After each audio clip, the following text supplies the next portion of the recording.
podcast, Voices of the Underworld, and I'm your host and executive producer, Brandon Green. Today's guest is a Lorain County native, man of the Most High, and we proud to introduce to you Mr. Jamal Davison, a.k.a. Marley. How you doing today, man? Oh, man, we good, man. How you feeling? Feeling great, man. Every day I wake up is a new one for me. Okay, man. Well, we definitely appreciate you taking your time out to talk to us. So, we always start out with all our guests and ask, how was your childhood growing up, man? My childhood growing up was the best way to describe it. It was a journey of learning things,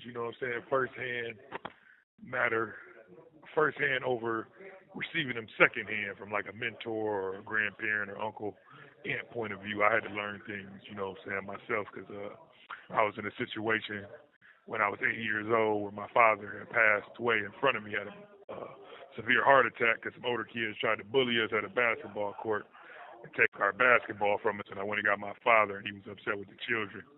And he got his blood pressure so up, he ended up falling out dead in front of all of us when I was 8 years old. And from that point on, I basically had to raise myself. And life changed dramatically that one day because I lost my protector.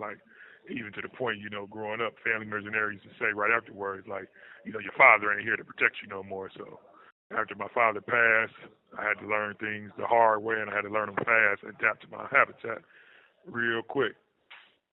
Okay, man. Well, we definitely sorry to hear about the tragedy that happened with your father. And as you said, that changed things for you forever. Seeing that. Now, when that happened, did that take you to the streets at that time? No, it didn't take me. I was 8 years old. It was probably about 2 years later, 10, when I hit the streets. And that's because, after my father passed, my mother states now today in her grieving process, it drove her to smoking crack. So in her smoking crack, she ended up neglecting, her children. So I had an older sister at the time, and, after my mom started smoking crack, it was like on her to step up to the plate and look out for the rest of us, but she chose the same route my mother chose. 15, 16, she got pregnant, she left the house. Then I'm a middle child of 5. So then my big brother, it was on him to, be the head of the household, and he followed my sister's footsteps, you know what I'm saying? And it was like I was on deck. And I'll never forget, my little brother and sisters basically just looked at me in my eyes on some more, like, you can already see, the program of what's happening. You going to leave us too? And I was the one to break that generational curse and say, nah, I ain't going to leave you. I'm going to stay here and hold y'all down because y'all younger than me for one, and those were my actual father's actual siblings. Well, my older brother and sister had different fathers. We didn't even know all about that until after he died.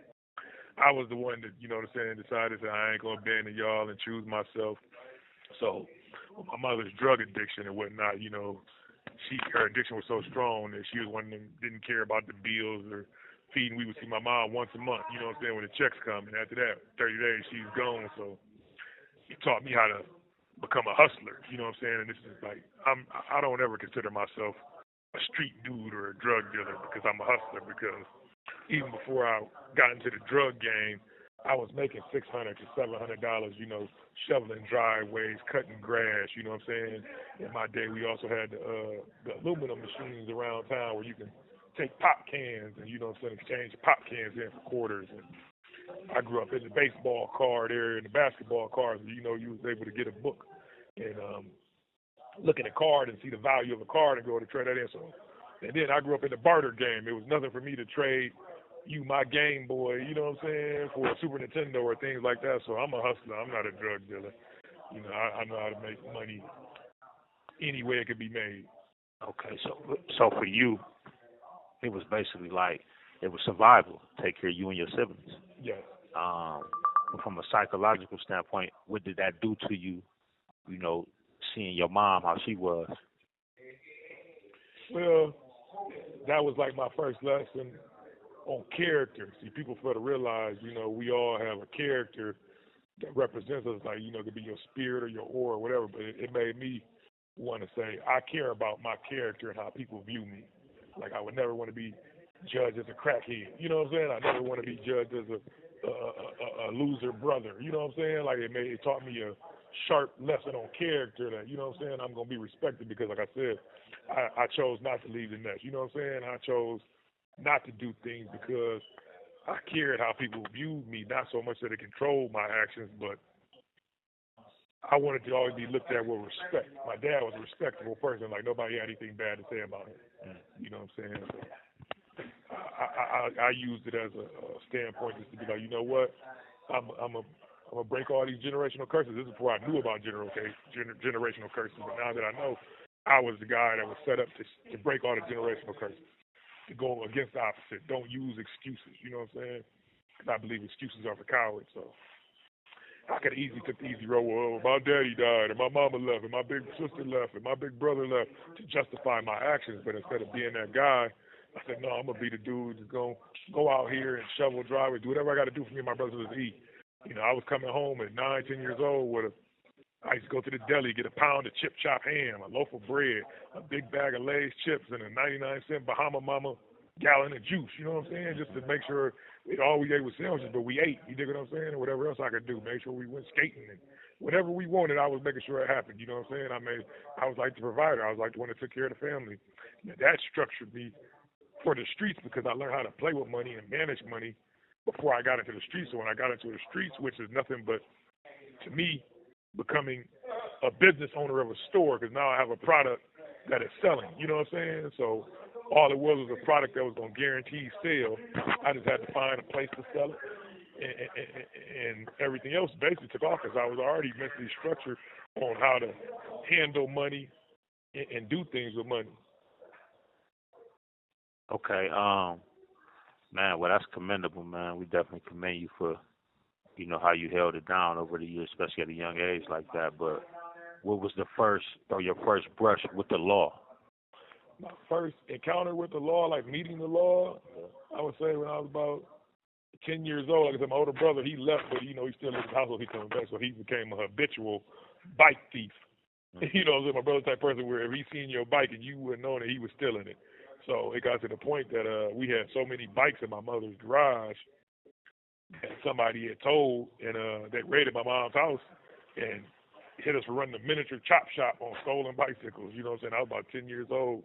And then by like 12, he had went from stealing bicycles, and now he was stealing cars because one of his hustles was, and one of my hustles, he dragged me into doing it too. I did it too, but we used to break out the house every night, like 10:30, 11 o'clock, me, my brother, and one of our friends down the street. And like I said, we had no way to survive, so we was doing anything to get ends meet and money. So what we would do is we'd get out the house, and we would literally walk the streets all night long, checking cars, every car door that was unlocked. You know, in that day, it was unlimited on the things you can come up with. Power tools, cell phones just now starting to come about. You know, with plenty of things that you can barter and auction and trade and get money for. Even find money in cars, and sometimes we find the keys to cars. And we find the keys to the cars, you know, we was driving, we would steal the cars, you know what I'm saying? So I ended up going to jail about 12 years old for joyriding and I think that's the only charge I had was joyriding at the time. And that was about 11, 12 years old. Okay, and so that incident, where did that take you to in terms of, you know, dealing with the system, you know? It took me to jail, and then, you know, I went to jail, and, you know what I'm saying, and next day in jail, they woke me, and, you know, this is where I was still naive to the system, because I think the system was here to help me, you know what I'm saying? So they asked me about my family life, and I was honest with them. My mom smoked crack, and I do what I got to do to survive, and that's why I want to live with my mom. I said no, thinking these people were going to give me a better, you know, opportunity in life. All they did was tell my mom I told on her, essentially sent me back out there to my mother, you know what I'm saying? So I learned right there that the system is not to be trusted. It's like they basically told on me, you know what I'm saying? So I was against the system from that day on. So yeah, they let me out. My mom beat me with a century cord. How you gonna tell these white people you don't want to live with me and tell them my business? And I'm like, shit, don't be ashamed. Like I said, don't be ashamed of what you do. You know what I'm saying? You ain't holding it down. You supposed to be holding it down, and you ain't. So they let me out, and from that point on, I was done stealing cars, and that's when I got introduced into the drug game. Well, I already know that. We all know where that gang can take you, and so if you want to, man, take us on a journey, on the early journey with that for you. Well, I was sitting, around, by a gas station, you'll say we called it back in Elyria, saying? I used to be posted there, and, I had a friend of mine, he made some gank counterfeit drugs, and we was out there playing dope man in our mind, 11, 12-year-old, and we had the gank dope, and somebody pulled down us and bought the gank dope. And instead of taking the gank dope and going to blow it, I took the gank dope and used my money to go get a dub and get some real dope. And from that point on, it was just like $80 to 160, 160 to, Like I said, the sky was limited, And it got to the point where from that day on, I never had to gank or do nothing to rob or steal nothing again. Like I said, I found a way to make money and good money. And like I said, I had already knew how I feel to have bankrolls in my pockets. And now, I got to a level where 12, 13, the older guys was, taking notes like, this dude don't ever leave this gas station. He's all the way up here. He's always posted. So they started having conversations with me about getting more. I learned the prices, because I was just, all I knew was dubs. I get a dub. And I learned about weight. And I got some weight, about 2 1/4, and, so I got to 4 1/2, and I ain't never looked back from 13 years old. Like, it just went by 15. I had like $60,000 to my name, and I had, 2 or 3 dudes, dropping kilos off on me in the hood. These was entrepreneurs. These was actually the guys who, ran the sports programs in my city. I didn't know it at the time because I wasn't in school and I didn't do the programs, but these were the guys doing that. And on the other side of the street, they was giving me something else to handle something else. So I was like running the streets while they was running that type world. And, I made it happen until, I just started getting fronted. I just started buying my own. Then I took the apartment complex over. Well, looking back on it and, taking heavy account consideration what you was faced with, what would you tell a younger dude, that may be faced with some of the same things you did? What advice would you give him on a positive level? Positive is don't look towards the streets, because now that I know now with all this time that that's a rigged game. That game is rigged. Like, it's rigged by a bunch of hypocrites. And like I said, the people that was giving me the stuff was in the school and the sports thing. So like, we all like in a program being monitored, like a diversion program, and they just want to see what your intellectual skills is and what knowledge you have and where they can use you and exploit you on their game that they're running their monopoly game on, So it's so many different ways, like I said, to get money. I wouldn't recommend the streets because 9 times out of 10, the guy you're getting it from is going to be the same guy who's going to set you up and send you to prison to keep you in a certain fish tank. Meaning if you were in a 10-gallon fish tank, they don't want you to go to a 30 or a 55-gallon fish tank until they do it. And they want you to think they did it for you, so you will worship them, like a god, or make them feel like they're on your side. But it's the same guy also telling the cops about you to get you out the way. So it's like being a slave and being like pimped and manipulated. I would say stay away from the streets 100% because there's no honor in them, there's no friends in them, there's no loyalty. And to play a rigged game knowing the cops are saying what you're doing is wrong, but they're going to reap the benefits from your hustles too. They're not going to burn your house up. They're not going to burn your cars or your jewelry. They want to compensate that things and keep it too. So why work your whole life to give somebody what you work for, So don't play a rigged game when there's so many different ways to make money nowadays. And then don't even cherish money because money is nothing. It comes and goes. You know what I'm saying? I would say build a relationship with God, trust in God, and listen to that voice in your ear and let him guide you on the path of the righteous and not the wicked, because the wicked path leads to so much mental health illness. Like, it just leads to so many different trials and tribulations in life that you can avoid. You know what I'm saying? When we only here to live and be happy, man. Set small goals, you know what I'm saying? Use the 5 P's, proper preparation prevents poor performance, and come up and live your life in a happy, meaningful thing, doing what you want to do, you know what I'm saying? Don't be a follower, be a leader, but be an observer at the same token. Man, so now, we talk about this system, and me and you both, we are in it. I know our listeners don't know, but you have a lengthy prison sentence now. What led to that? I said you have we in the system, you have a lengthy prison term now.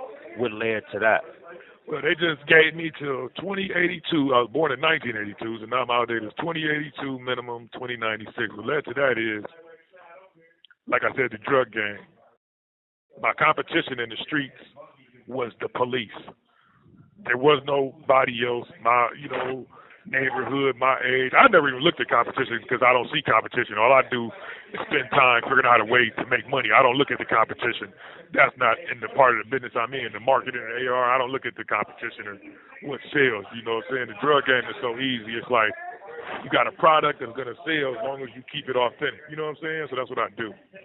So what I was doing was I was making the police drop their numbers to a number they didn't want to do.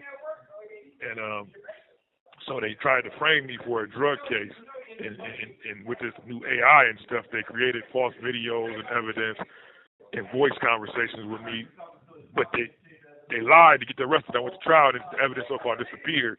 Then they used 12 jurors who not of my hue, which is color. You know what I'm saying? Like, just systematically. Like I said, they're controlling people on a systematic level. And then I paid 2 lawyers, one lawyer $5,000, other lawyer $20,000. They got these cases dismissed.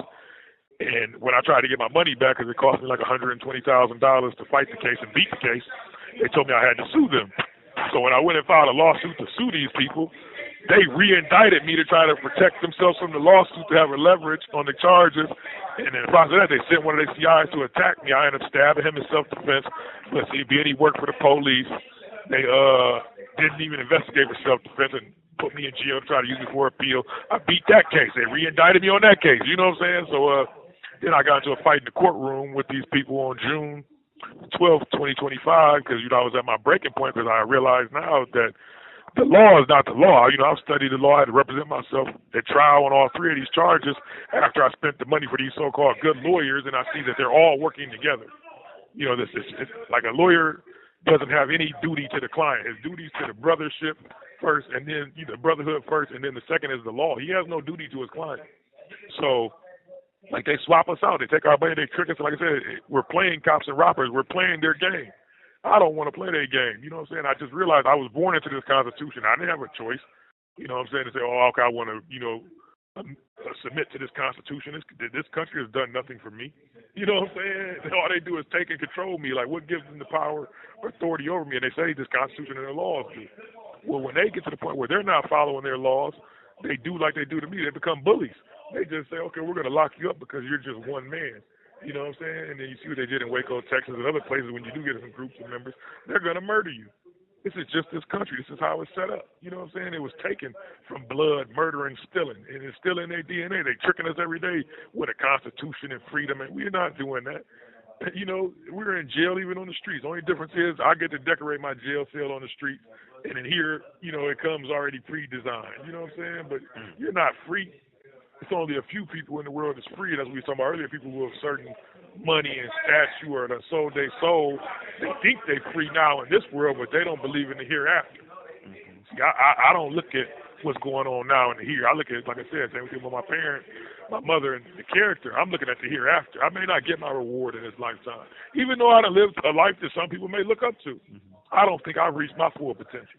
You know what I'm saying? Doing the things I can do. But I as long as I keep making righteous choices, I'm going to get it in the hereafter. You know what I'm saying? I don't fear these people. I only fear God. So they use me as a martyr to try to, discourage people from, standing up and fighting against them. And this is what's going to happen to them. But for real, they expose themselves that they are the crooked criminals. They don't care about their own laws. If they don't care about their laws, why would I care? I'm the type of person where I would try to, in the community, I try to tell kids all the time, go sign up, be the police officer, go work at these kids. I don't want to be the police. I don't want to be the police. But every time these young black dudes catch a case, the first thing they do is snitch. So you should have just been the police anyway. Then you would have seen the people who are actually the police are criminals anyway. They're the ones stealing drugs and doing all this stuff and everything anyway. Right. So, like I was talking to you about Farrakhan, for instance, you dig what I'm saying? Like, I never joined a gang because they all could be infiltrated. So if you're going to have a problem with this government, then why don't we infiltrate it? Why don't we raise up some young black children and some young people of our, they don't even, like it's past race now, it's about individual and character, good and bad. But why aren't we raising up people to go take these jobs, to be mayors, to be councilmen, you know what I'm saying, to take back our community, you know what I'm saying, take back power? We too busy trying to supply, negativity in our communities and drugs and do all this stuff. We're falling into the game, but that's why we speak earlier. I ain't gonna say no names, but like I feel like people who got power and money, they need to use it and they need to become a voice in their community. People already look up to you for what you got. Oh, there go such and such with the car and the glass and the money. So when, like I said, that's the type of person I am. That's why I'm in jail, because that's the type of person I was in the community. When them kids pull up on me and like, hey, Marley, how you get this? How you get that motorcycle? I would tell them many ways where they can get the money to get that motorcycle. Then I would try to guide them and say, look, we need you to be proactive. I need you to be non-felony free. I need you to go be a councilman, mayor, because we want people of righteousness to lead us, but people don't want to step up for these jobs and these leadership roles. What's wrong with grooming a leadership? You can groom somebody to play basketball. You can groom somebody to do some sports. You don't. I think outside about. I know I can groom somebody to be a president. I mean, look at what the president do. Look at our president. Look at our last few presidents. They weren't anything. You know what I'm saying? But some household names. You know what I'm saying? And I feel like people who in power need to really take back their communities. East side, west side. I'm from the same city as you. You on the west side, we on the south side. We can keep our brains in a minute state to where, I'm going to get a football team, you going to get a football team, I'm going to get a basketball team. But why can't we be like, okay, I'm going to groom up a young man to be a councilman for this side of town. I'm going to groom up a young man to be a mayor for this city. You know what I'm saying? Because these are the people who have power. These are the people that control the police. I'm going to groom up some people to be police officers, to police our neighborhoods, to where, like I said, ain't nothing wrong with being a regular guy. And you groom him to be a police officer to police a neighborhood that he grew up in, where he don't have to kill people and be scared of these people.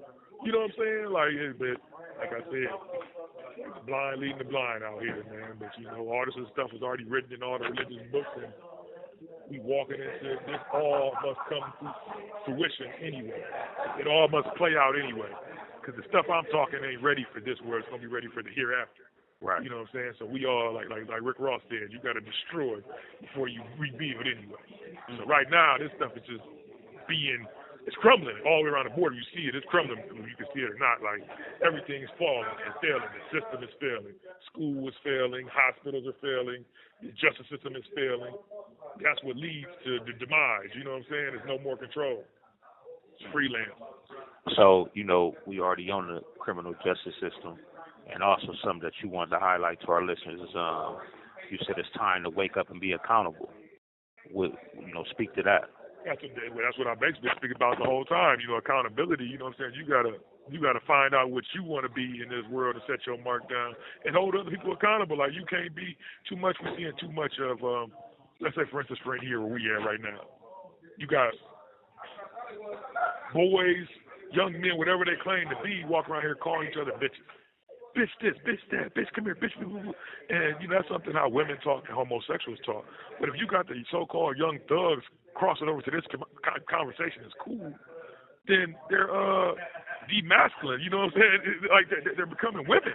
They're becoming homosexuals. Don't even know it. They're follow anything. Like, when are you gonna take accountability? Like, you got people that sit back and watch somebody steal and won't even tell him it's wrong, but be behind his back talk about, I wasn't with it. Tell him to his face.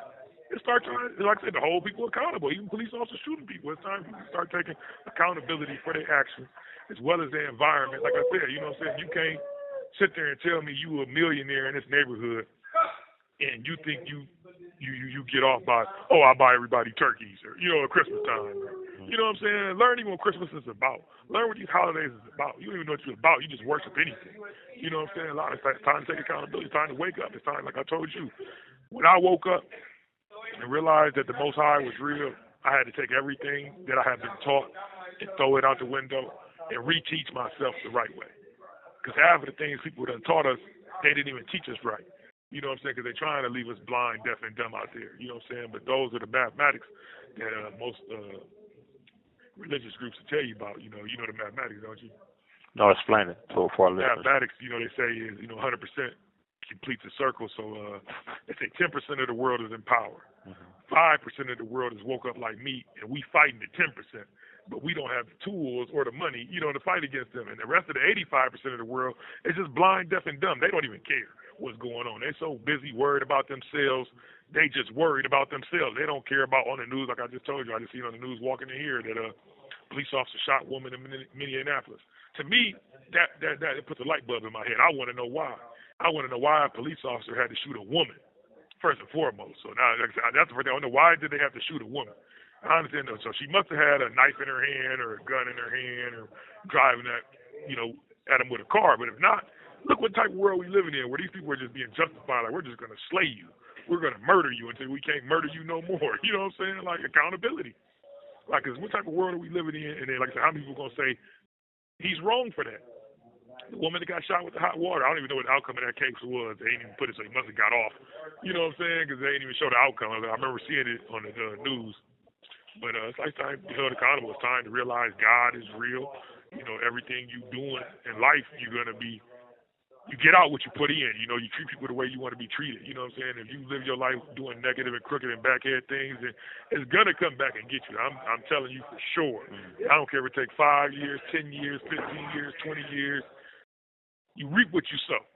So if you out here robbing and stealing and all, killing and all that shit, then yeah, a horse to run fast don't run long. Man, you better say it. So as far as like when we talk about this time that you're doing, like, every day when you wake up, what is your thing that helps you get to the next day? Every day I wake up, I'll say I'm not even doing the time. The time's doing me, because I don't look at the outday. I told you God already let me know I'm not even going to do this time. So I take every day as what is my mission for today. I observe everything, you know what I'm saying? And like I was telling you earlier, my motto is I don't listen to the messenger, I listen to the message. So I pay attention to everything said and done around me, whether it be movies I'm watching for the day, whether it be anything going on, you know what I'm saying? I wake up every day like, what is the Most High trying to teach me for today? Because I'm going through a spiritual journey where I'm in my learning phase. Even though I know a lot, it's so much that I don't know. It could be the little things that turn into big things, if you look at it. So I wake up every day, just trying to treat people the way I want to be treated, learning off experience. Like I said, I represented myself in court. I was going to be a lawyer, but I just learned recently, why would I fight for some people that don't want to fight for themselves? I'm not cut like that. You know what I'm saying? Like, half of these dudes in here, more than half of these dudes in here, are happy right in their situation. They are cool here. They the best place they ever had. They ain't never had a house or a couch. This bed area that these people gave them is the first time they had ownership over anything. You know what I'm saying? So I'm looking now like, wow, man, I try to uplift those, but then you can't even open the door with that with the youth nowadays, because it'll put you in a messed up situation, so you just let them come to you. So I wake up every day learning, trying to learn more, studying. So when I do have somebody coming to me seeking for some wisdom, knowledge, or understanding, I can give them the proper information and set them on the right path. You know what I'm saying? The path of the righteous is not the wicked, because, like I said, I'm trying to have a star next to a star, a car next to a car. I don't want nobody worshiping me or idolizing me. I want somebody lightening my load. You know what I'm saying? How we were speaking about businesses earlier. When I get a business, I don't want no dead weight. I used to tell my mom all the time, I don't allow dead weight on my team, because, dead weight is a term used for something on a boat. When the boat starts sinking, the first thing you throw off the boat is dead weight. So you don't ever want to be considered dead weight by me, because I'm going to throw you away first. You see what I'm saying? So you better be something essential to survival. You have 1 minute remaining. Otherwise, I'm not going to have you around me. Period. So at this point in time, I'm leveling up where I'm trying to link up with the like-minded people that's thinking like me, you know what I'm saying, so we can flip this system on its back, give the power back to the people where they telling you it's supposed to be, but it's not.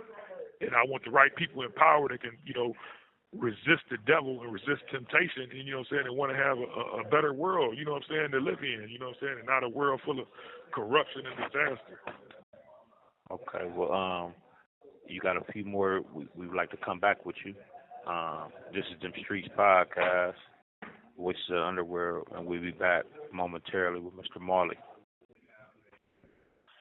This is the Streetz podcast, which is the Underworld, and we're back with Mr. Marley.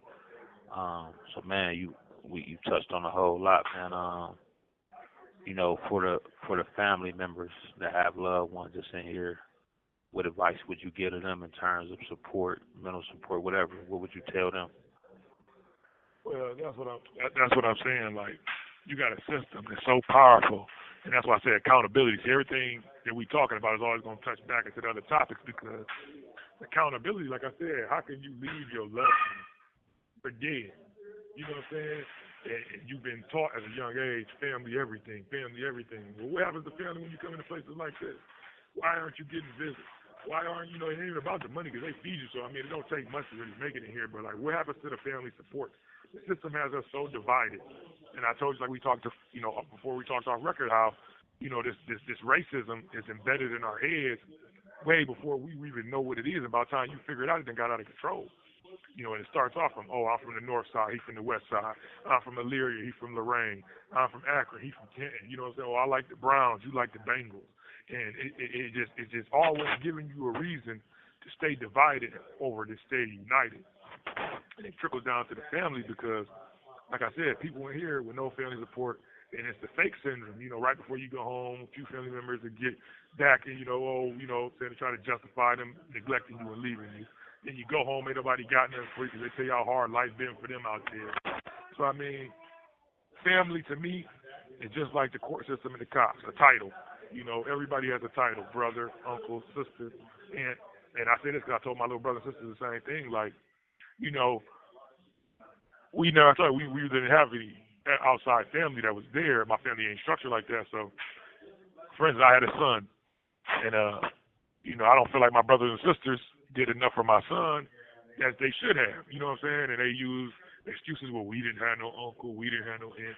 But neither did I. But if you look at the way how my nieces and nephews look up to me, it's like, so I said, take accountability. You know what I'm saying? I didn't duck my role. If you want a title, if you end up getting a title and you want somebody to respect that title, then you must live a righteous way. You know what I'm saying? If somebody, you know, you're somebody's uncle out here, it's your duty to check on that your niece or nephew. It's not your niece or nephew's duty to check on you. You know, you got to look at them. You know, so you got to represent them. You know, so you got to make sure you guide them and give them advice, regardless if they got a mama and daddy in the house or they don't. This is your nephew. You know what I'm saying?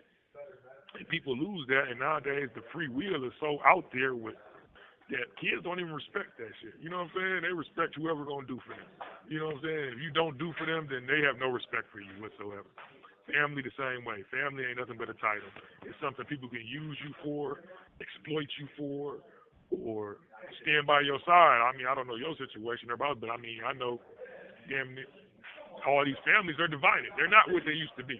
You may be good with your brother or sister, but it's not like how it is. And the only way they can try to fake it and come together is for these fake holidays. You know what I'm saying? And then that leads to turmoil. It starts off good and ends with arguments. As for family, like, you know, family need to, you know, tighten up. You need to, you know, hold it down. Like I told you earlier, get a family crest, get a family model. Let your family be known for something. You know what I'm saying? Just like this country trying to tell you, united you stand, divided you fall. So if your family is united, then y'all gonna be a force to reckon with. You're gonna see a star next to a star, and a car next to a car, and a business worth another business, and trust funds. And somebody's thinking, I'm gonna set this family up so we're gonna be good for life. But if you divide it, then that's where you get Cain and Abel. You know what I'm saying? So, as we get ready to close, man, I got one more question for you, man. And this question is, what would you tell your younger self right now? What would I tell my younger self right now? Like, what age younger self? If I could get a reset, like you asked me if I can get a reset.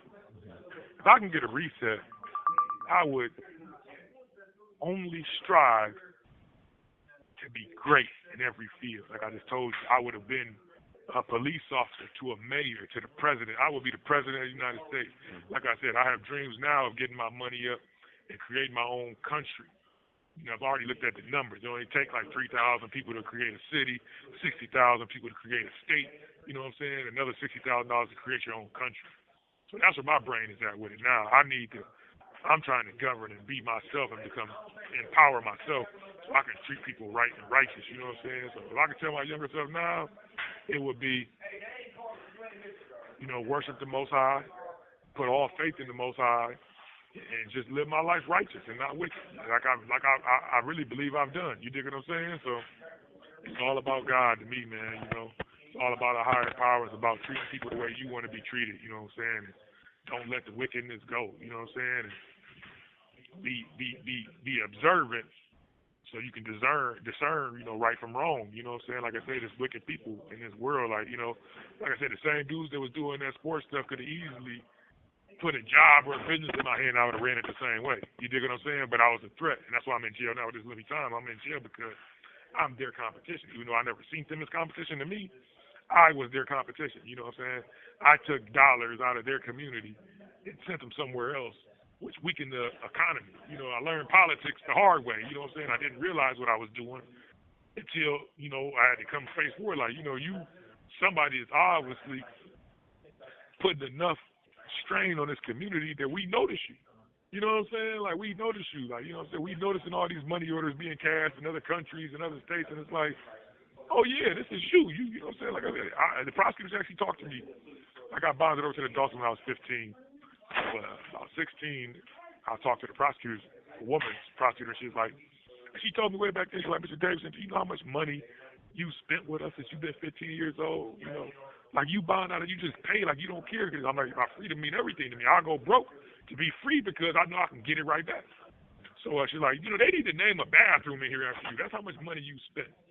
You know, we received almost $500,000 from you in courts. You know, fine, like you just dumped this money. You don't care about it. And I'm like, yeah, you know, my freedom means everything. But I also showed them at that time how valuable I was. You know what I'm saying? So that's why going in and out of prison has been a part of my life since that age, because it's a way to pocket check you. It's a way to get their cut. You know what I'm saying? I had Lorraine police officers pull up on me when I moved to their city and say, you know, you gonna cut us in. And I'm like, well, you know, that's no problem. Tell me what you want, and I'll give you what I want, what you want to leave me alone. And they're like, no, that ain't how it works.